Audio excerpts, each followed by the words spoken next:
past 15 years, we've been building boats that sail on green energy.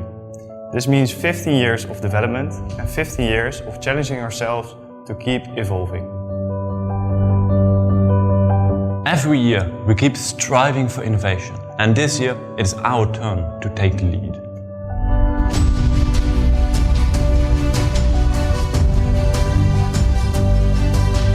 For the past few months we've been working very hard on the challenge we face. Create a design that pushes our boundaries and takes us a step closer to a sustainable future. This year, our boat will be completely different from the ones before. We are so excited to present to you our most ambitious design yet.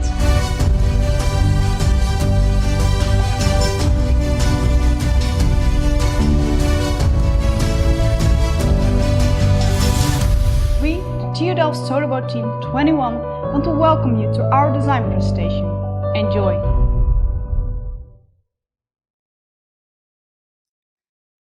Welcome everyone to our design presentation.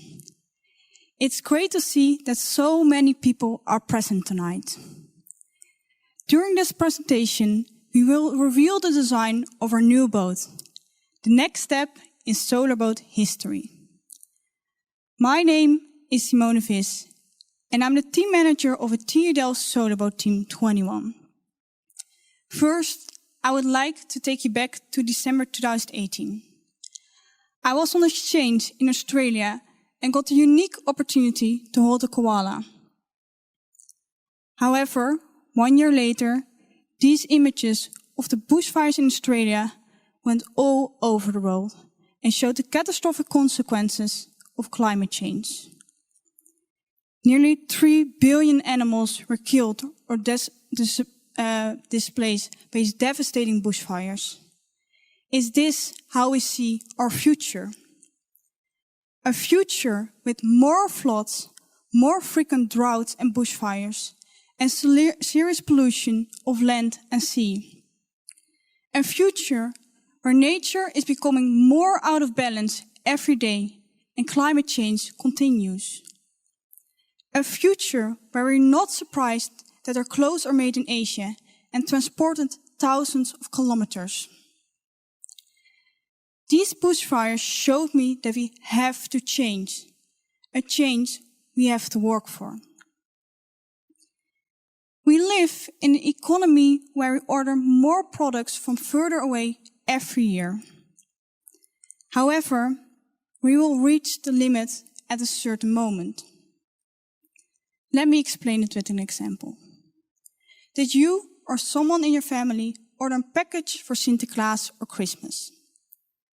I guess quite some people did, but where does a package come from? 90% of everything we buy arrives by ship, because it's very cheap. On top of that, shipping is less damaging in terms of greenhouse gases and is an efficient way of transport. It should not come as a surprise that the shipping industry is enormous. As an example, the Port of Rotterdam, the largest port in Europe, handled 417 million tons in 2019. These are roughly 18 million big containers. If you would put all these containers in a row, you could go around the world 5.5 times. To put it in another perspective, if you would pretend that shipping was a country, and you would add shipping to the list of the most polluting countries in the world, it would come in the 6th place, just next to Germany. And the craziest thing maybe is that just 5 years ago, the maritime industry was not even mentioned in the Paris Climate Agreement. Cars and planes have been the subject of the debate for many years, but the maritime industry has always been kept out of the attention. But this luckily changed in 2018, when the maritime industry got attention. In line with the Paris Agreement, the International Maritime Organization agreed to reduce the greenhouse gas emissions from shipping by 50% in 2050. And you can see how such an agreement we make together, brings enormous change. A change that occurs when people take initiative to make the maritime world more sustainable. And that's why we want to take initiative, to accelerate this change, a change towards a more sustainable future. Over the past few decades, the world has changed enormously. A period in which climate change became increasingly visible. But that change that I'm speaking about, what is it? You could say that change is the only constant thing in life. However, change is not always easy, because it also often means uncertainty. People tend to hold on to what is certain. But can we hold on? Or will, no matter what we do, the world always change? Change is part of life and unpredictable, but it also gives us the opportunity to develop and push boundaries. And that's why we, the TU Delft Solar Boat Team 21, accept the challenge of change. A change towards a more sustainable future. We are the TU Delft Solar Boat Team 21, and we shape the engineers of a sustainable future. We are a group of 20 students with 8 different study backgrounds that put their studies on hold for an entire year to design, build and race a hydrogen-powered boat, to inspire the maritime industry and show the world the potential of hydrogen energy. In 2019, we became world champions in the offshore class in Monaco. This year, we will again compete in the World Championships, but this year we will sail with a hydrogen-powered boat. Hereby, we want to show the world what is possible with hydrogen energy. To prove our concept, we will again compete in the open sea class in Monaco. Racing against other student and commercial teams from all over the world is the perfect place to spark balance, to spark innovations in the maritime industry. This is a huge challenge for our team, to understand hydrogen energy and apply it to our boat in just 1 year. But changes in a short period of time have always been a huge challenge. Also, for the maritime industry, was always changed rather slowly. With our hydrogen-powered boat, we want to show the maritime industry what is possible with hydrogen energy. It's important to understand the maritime industry itself to create change with our team. To explain a little bit more about the maritime industry, I would like to take you back to the 1950s, when the first container ships were built. A revolutionary idea where products did not have to be repackaged during transport. Transport volumes increased, which reduced the cost drastically. But globalization exploded as the ship moved products all over the world. But this also led to criticism on the maritime industry, because they also play a big role in the world's pollution. As an example, 1/4 of the nitrogen oxide pollution. But if we do nothing, the pollution will only increase. It's now estimated that the greenhouse gases from shipping will increase by 50 to 250% by 2050, with the consequence that climate change continues. Therefore, it's time to act now. For the past 15 years, our team has been pushing the boundaries to stimulate sustainable development. Our mission is to inspire the maritime industry, and we cannot do this without them. With its global reach, the maritime industry is a key stakeholder when it comes to both the causes and the solutions related to climate change. Together with the support of our partners, we try to find smart solutions and innovations to inspire the maritime industry to move towards a more sustainable future. We believe in a green future, and so do our partners. So every year we start by looking at the best way to inspire change and the best way to adapt new technologies and implement them in our design. What we see for the future in the maritime industry is that there won't be a silver bullet. There won't be a single replacement for diesel fuel, because that's simply not available. So what we'll see is that for different, let's say, operational profiles, we'll see different solutions. Yeah, I think we need a deeper understanding of how to use sustainable energy sources more efficiently. And that means that we have to combine the knowledge of those energy sources and to integrate that knowledge in order to optimize the use of sustainable energy. It's only possible if all the players, all the stakeholders in this maritime sector come together and start acting as one. So every year we start by looking at the best way to inspire change and the best way to adapt new technologies and implement them in our design. This way, we don't only push our own boundaries, but together with our partners, we develop the newest technologies and inspire innovation in the maritime sector. Well, I think the Sailboat team is a great example to the world about what's achievable when you use existing technologies and combine them together, and to show what you can do with all those technologies to reduce the emission of greenhouse gases and carbon. One of the few unique projects where different fields of study work together on a topic. And that's where we also feel that the next step changes in technology development will come from bringing together different fields of expertise. Not just shipbuilders, not just mechanical engineers, but also IT, also aerospace, car, electronics. All those things together will be able to make the next step. As you see what a large footprint the maritime industry has at this moment, if we are able to reduce that in a significant way, then we can have a large impact on the environment on a global scale, I think. By combining our knowledge of all our partners and exchanging the knowledge of our technical designs, we can challenge the real change, the change that is necessary to work towards a sustainable future.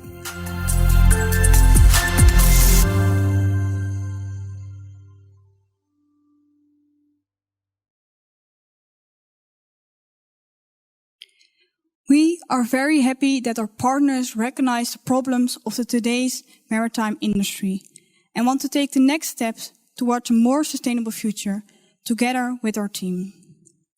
For the past 15 years, our team has focused on generating renewable energy with our solar boats.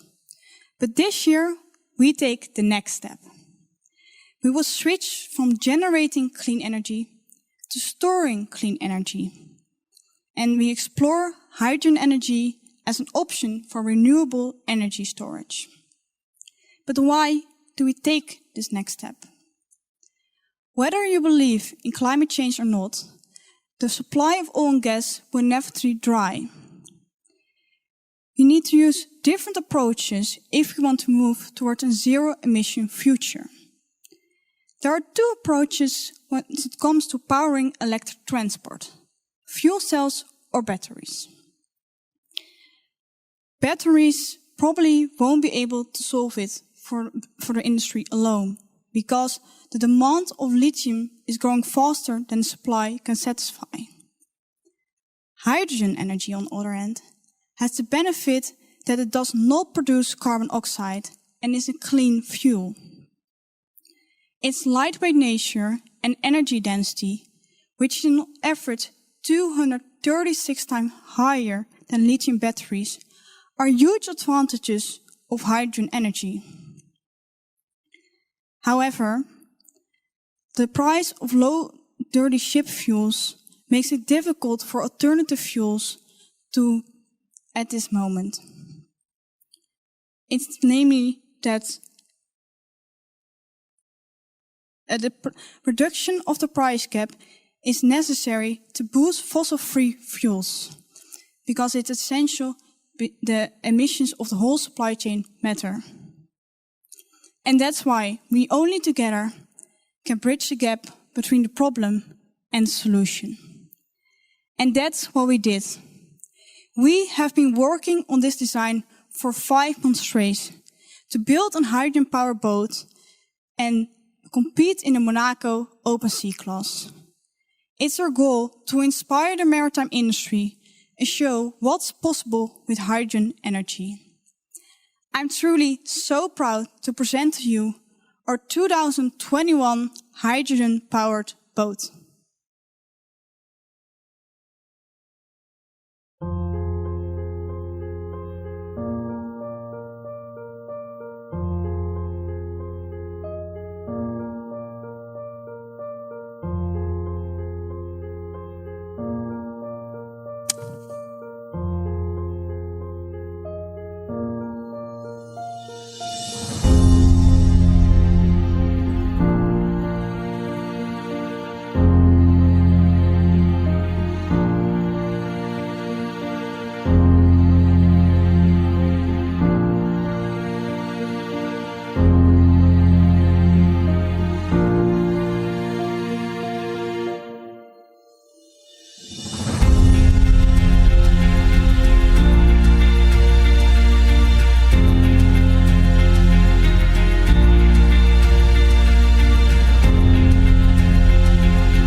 She's a beauty, right? A familiar face. Does she remind you of anything? I'll get to that soon. My name is Thijssen, and I'm this year's project manager. What a project we've committed ourselves to. After 15 years, we're switching from solar boats to making our first ever hydrogen boat.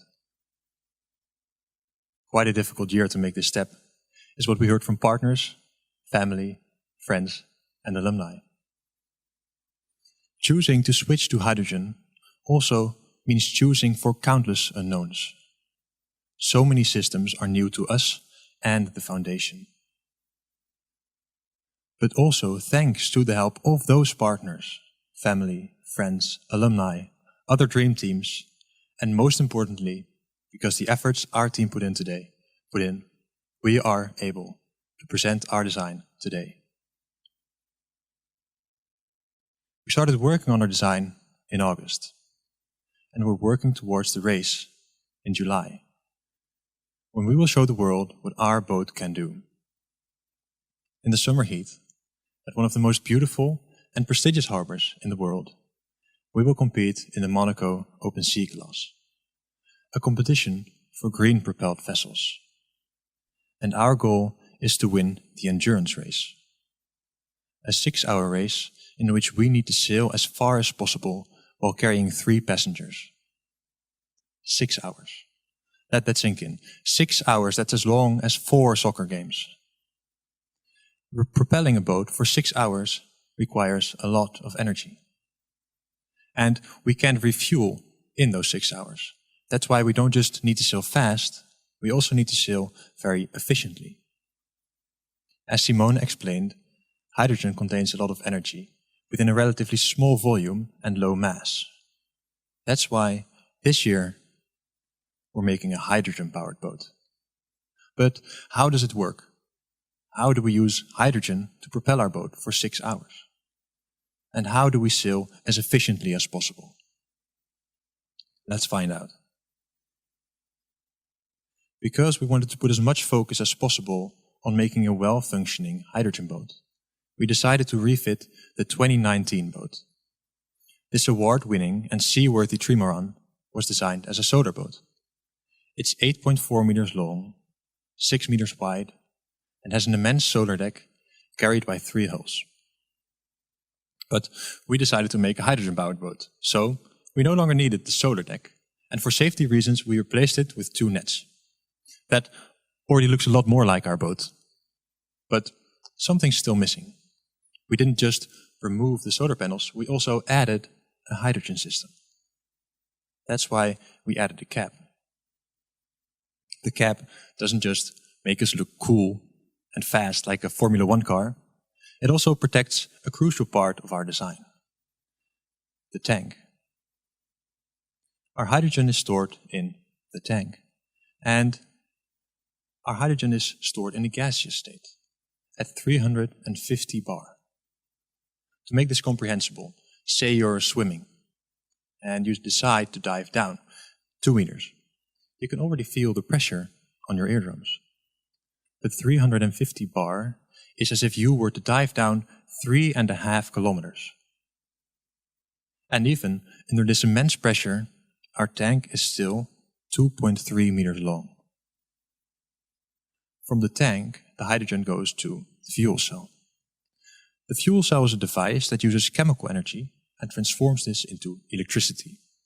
Our fuel cell uses hydrogen and oxygen to form water and generate electricity. To understand how that actually works, we need to take a closer look at hydrogen itself. Hydrogen is an atom and an element, and a hydrogen molecule consists of 2 atoms. Like this. You see 2 protons and 2 electrons. When the hydrogen goes from the tank to the fuel cell, it goes to, more specifically, the proton exchange membrane. This is like a filter. It allows protons to pass through, but it blocks the electrons. That's why when a hydrogen molecule reaches the proton exchange membrane, it splits up into 2 protons and 2 electrons. The protons then pass through the filter to join an oxygen atom on the other side to form water. The electrons travel around the filter using a wire. And electrons traveling via a wire means electricity. You could use this electricity to power a light bulb, for example, but in our boat most of the electricity is used by the motor. We use a 3-phase electric brushless motor. And it has 70 horsepower, similar to a Toyota Yaris. The motor powers our driveline, and the driveline enables us to propel our boat through the water. Sadly, there's a voltage difference between the motor and the fuel cell. In other words, they don't match as well as we'd like them to. You could see it like this. The fuel cell is a supplier. It supplies the electricity, and the motor is a buyer. It buys the electricity.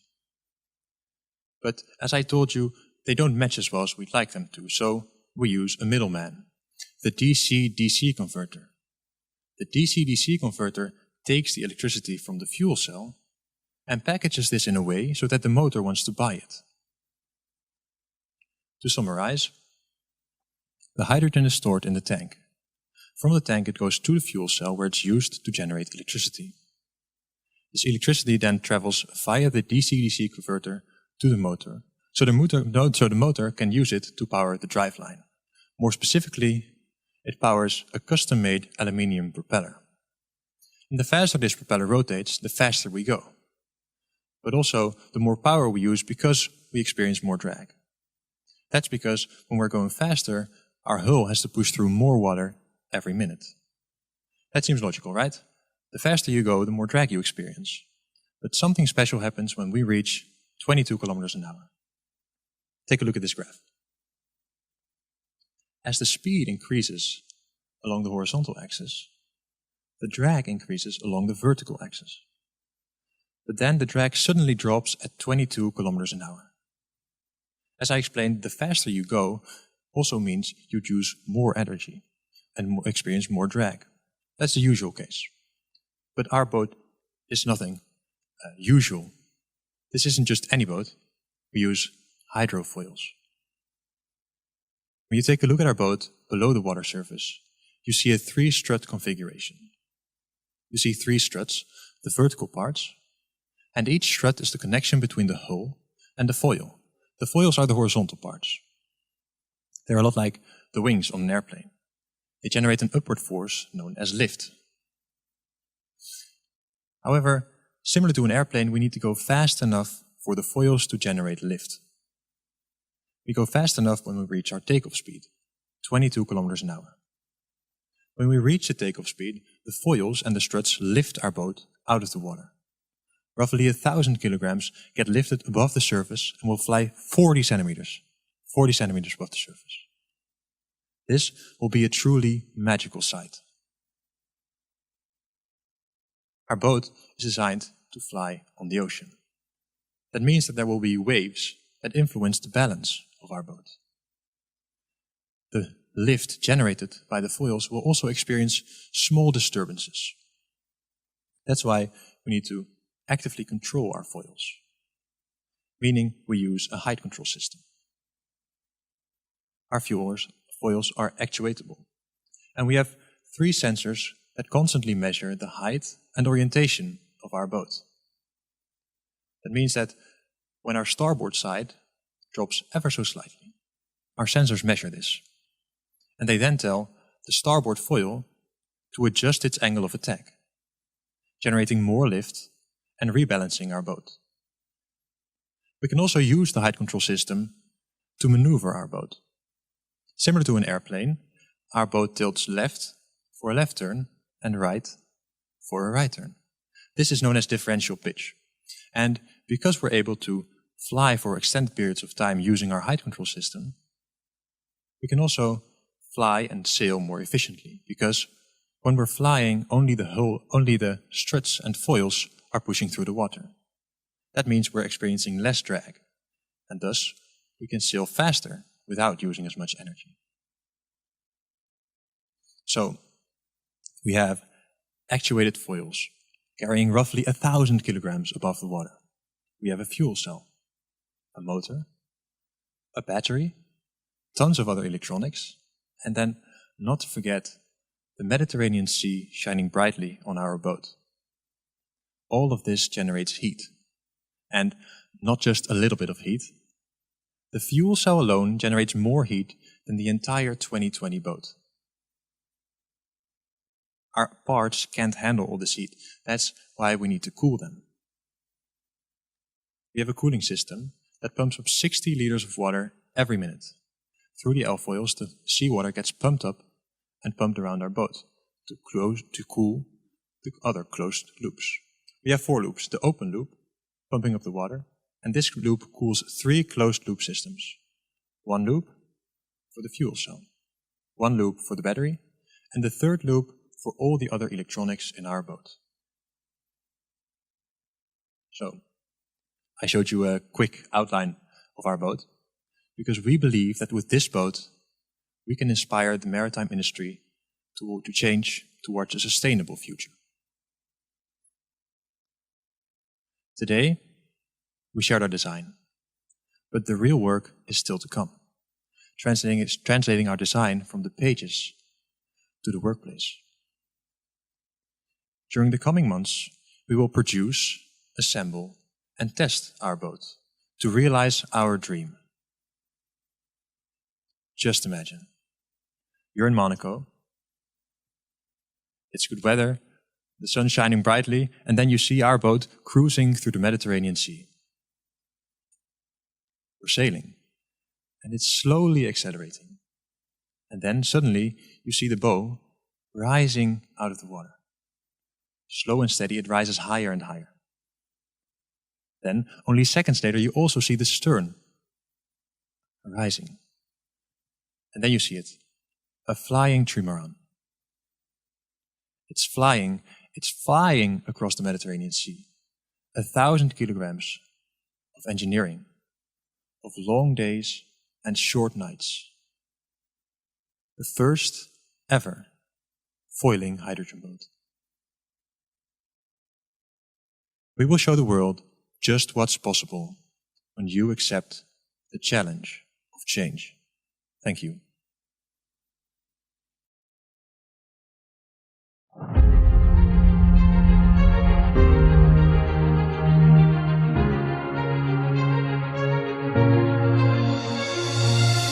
In the last few months, we have taken our engineering skills to the next level. We have been learning, innovating and designing. With all the in-house knowledge we have gathered, we are ready to move into the next phase, realizing the first ever flying hydrogen boat.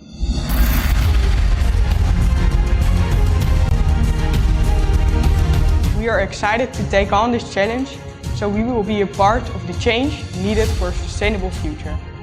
We will use our passion for technology and innovation to reach our goals. With our commitment, we will build a unique boat.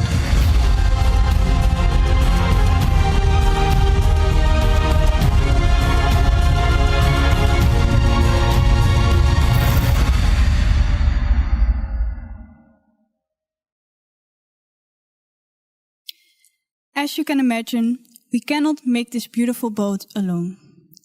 Therefore, I want to give a special thanks to our partners, because only with the support of our partners, we can realize our project. And unfortunately, our team cannot be here physically tonight due to the strict corona measures. But we are one team with one goal. And therefore, I would like to introduce you to our fantastic team and put them in the spotlight.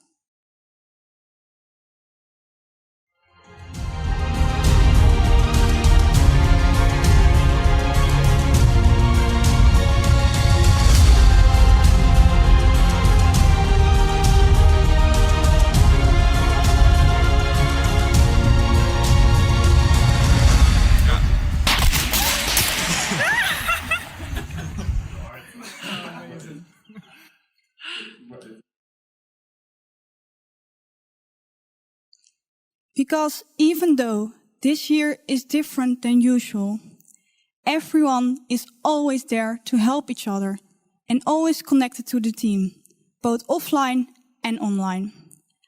I'm so proud of the drive, the passion and the motivation of every team member that makes it possible to take this new challenge together.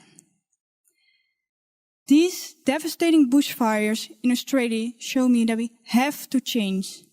And I hope we have achieved the same with this presentation tonight. That this presentation showed you that we're all part of the challenge of change.